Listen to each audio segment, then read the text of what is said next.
Hi everyone, here are the updates for January 28th, 2026.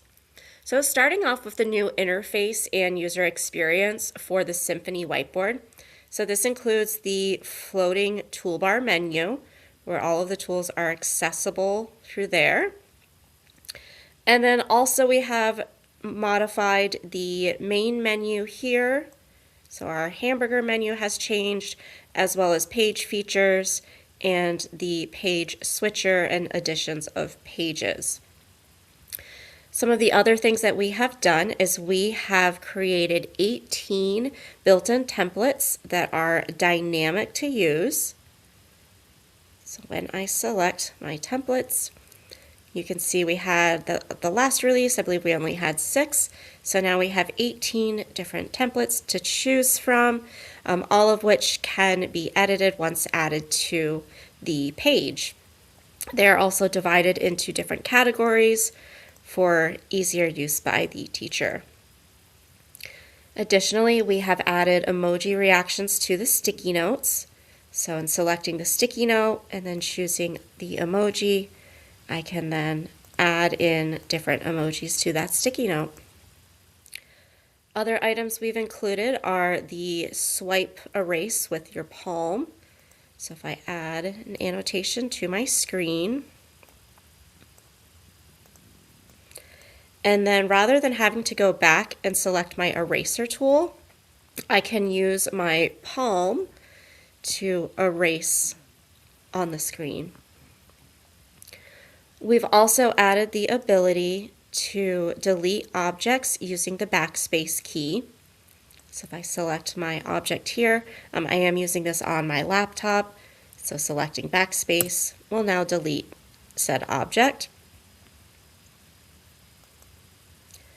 For our sticky notes, we have added in the ability to import bulk sticky notes, either breaking by line, so each line would be a separate sticky note, or by selecting a particular number, and then those sticky notes would then be added to my page. We've also added in the ability to select multiple objects. So here I have my 3 circles. When I select one, I can then choose all of those objects, and now I have a singular toolbar for all those objects, and I can move those and reposition them throughout the screen. And then we also have included additional background templates.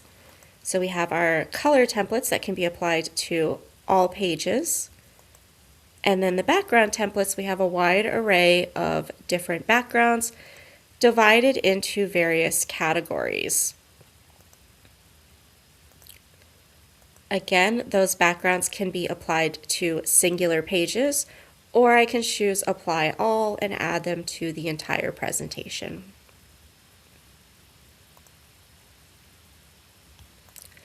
Some of the technical changes that we have added is the ability to import IWB, so generic whiteboarding files, as a Symphony whiteboard by going to optoma.nuiteq.com/symphony.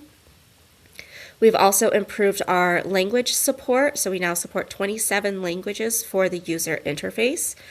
Here you can see a screenshot of my menu, which currently is in English. My screenshot shows the Spanish rendition of that.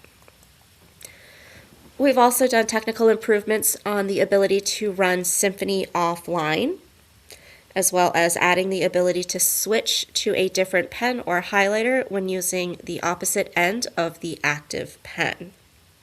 So essentially, if I'm annotating with my pen and then I flip that pen over and I use the opposite side, that will switch to a different style of tool.